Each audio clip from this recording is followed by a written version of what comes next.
watching Montana This Morning.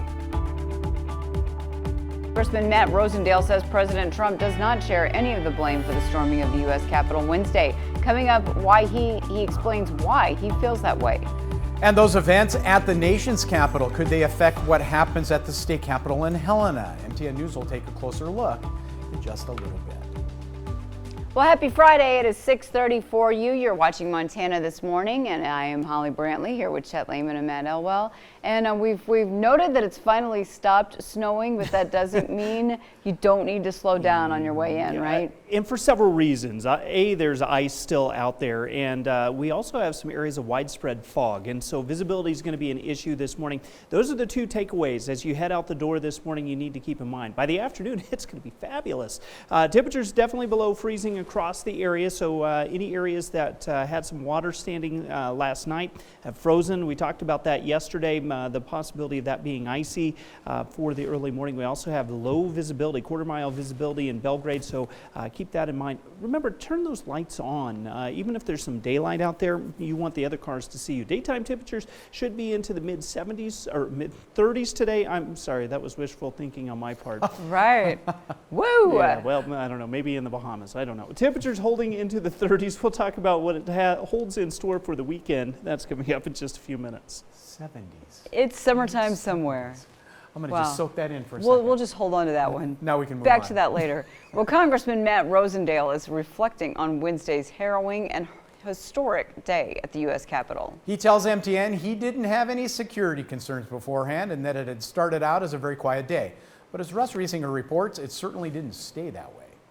Representatives had just begun debate on an objection to the vote in Arizona when they got word that a breach had occurred. It wasn't long afterwards they were being told to evacuate. And every time they would slam a door, people, you could see that their nerves were on edge. They weren't sure if there was a firearm being discharged. So I was doing my very best to help people get their gas masks on. And once most of the folks were about out of the room, then I went ahead and joined in with them and exited the room. Once we exited the House chambers and we got into the hallway, that's the first time that I saw some of the demonstrators.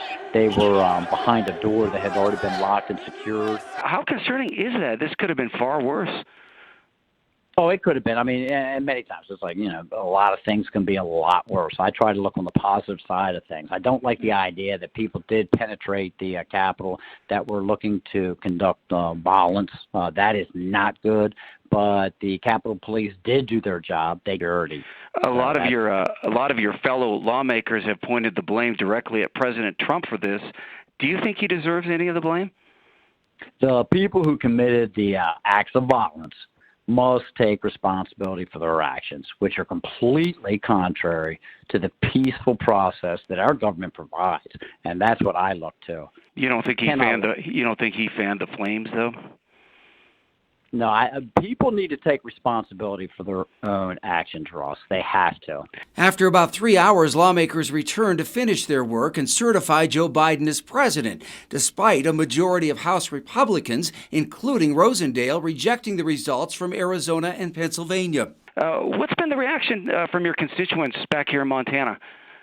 It's split, and I anticipated this much. But the people of Montana elected me not to check the winds of polls on a daily basis. What they did was elect me to come up here, to listen to information, to evaluate it with the best of my ability, and then to cast a vote. And when I sat there on the floor, I listened to the discussions about the numerous, extensive, credible allegations of fraud and irregularities that took place in Arizona and in Pennsylvania, and that's why I voted to oppose those or reject those electors. In Billings, Russ Riesinger reporting for MTN News. Now, Rosendale also said that he believes there will be a smooth transition to Joe Biden as president. You can listen to the entire interview, where he also talks about his priorities for his first term in Congress, on our website. Back here at home, Montana leaders say they're closely monitoring the national situation. MTN's Jonathan Amberian tells us right now they do not plan any major changes to security procedures at the state capitol.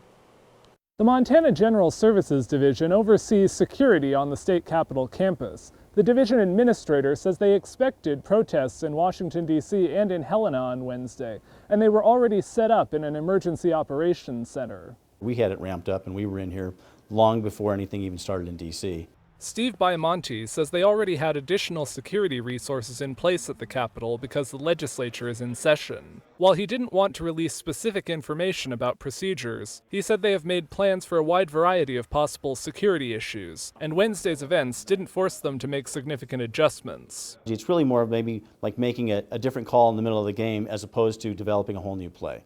About 100 people attended a demonstration in support of President Trump in front of the Montana State Capitol Wednesday. Leaders didn't report any incidents involving that protest. Baiamonte says their objective is to maintain security while having as little impact as possible on people at the Capitol. We truly respect the fact that it's the people's house, that you have a right to come here to testify, and you have a right to come here to protest, and you have a right to come here just to walk around and look at your Capitol. And our goal is to make sure that everybody can do that and respect each other's rights to do the same.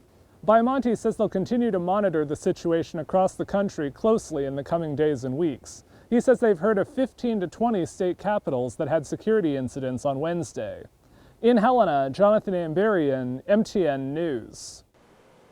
One big question you or your family may have is what happens next after the Capitol riots? What will change with the inauguration? What is the 25th Amendment and could it be invoked against President Trump? Not to mention, could this tragedy somehow lead to new unity in our country and bipartisan economic relief? Our Joe St. George is tackling the big questions from Washington. The country is still reeling from what we all saw at the U.S. Capitol Wednesday. Insurrection, rioting. If you're wondering what happens next, well, you aren't alone. One big question, what about the upcoming inauguration?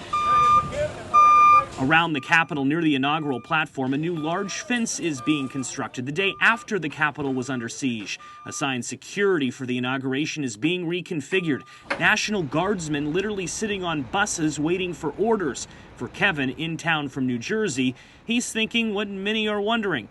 Why wasn't this up before? I think it's pretty incredible the fences are going up now. I think that's what we talked about last night, that I think they knew this was going to happen. Another question is what happens next with President Trump? He only has a few days left in office, but Facebook has blocked his account. A number of top staffers have resigned, and there are now reports the 25th Amendment could be potentially invoked. That process requires a majority of Trump's cabinet, as well as the vice president, to tell Congress he's unfit for office, taking away his powers. Presidential scholar Dr. John White of Catholic University explains why this process exists. And the reason the 25th Amendment came about was that after the Kennedy assassination, there had been real concerns about what if President Kennedy had lived for a time. And finally, could a spirit of unity potentially sweep Congress, resulting in new laws impacting your family?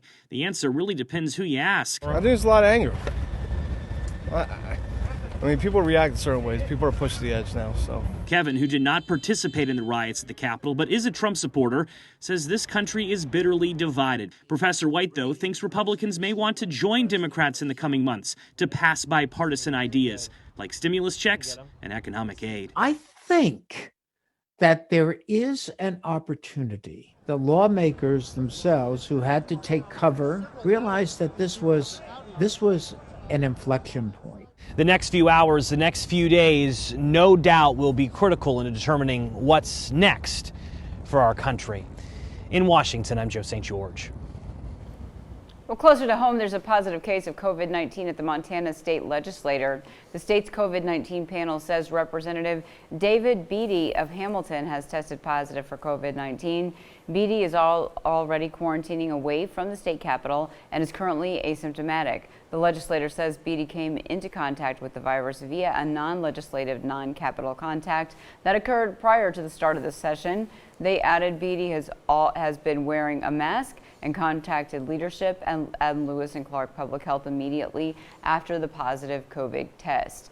Beatty said in a statement, "I continue to believe that the most effective way to serve in the legislature is in person, but I also have a duty to my colleagues to do what I can to promote their safety. I will do my best to do the people's business remotely and look forward to returning to the Capitol."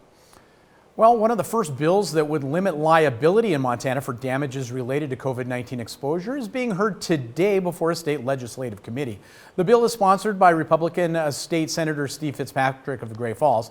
It says if you or your business is complying with laws, regulations, or public health guidelines related to COVID-19, you will not be held liable for any potential exposure to the disease. The bill also says you can't claim damages for exposure to COVID-19 unless it involves hospitalization or death or gross negligence by someone else. Governor Greg Gianforte has said he'll let the state's face mask mandate in public places when businesses have this sort of liability protection. He says that protection will incentivize businesses to require face masks and other precautions on their premises. So again, that action coming up later today in Helena. We'll have more tonight, 5:30 and 10. 8 days in and already an interesting year. Absolutely true. Well, 6:44 you on your Friday. Questions about police preparations before the attack on the Capitol and a big settlement in the 737 MAX airliner case are making news this morning. And there's another big story, what's happening with the popular Puppy Bowl during the pandemic. We'll get that answer after the break.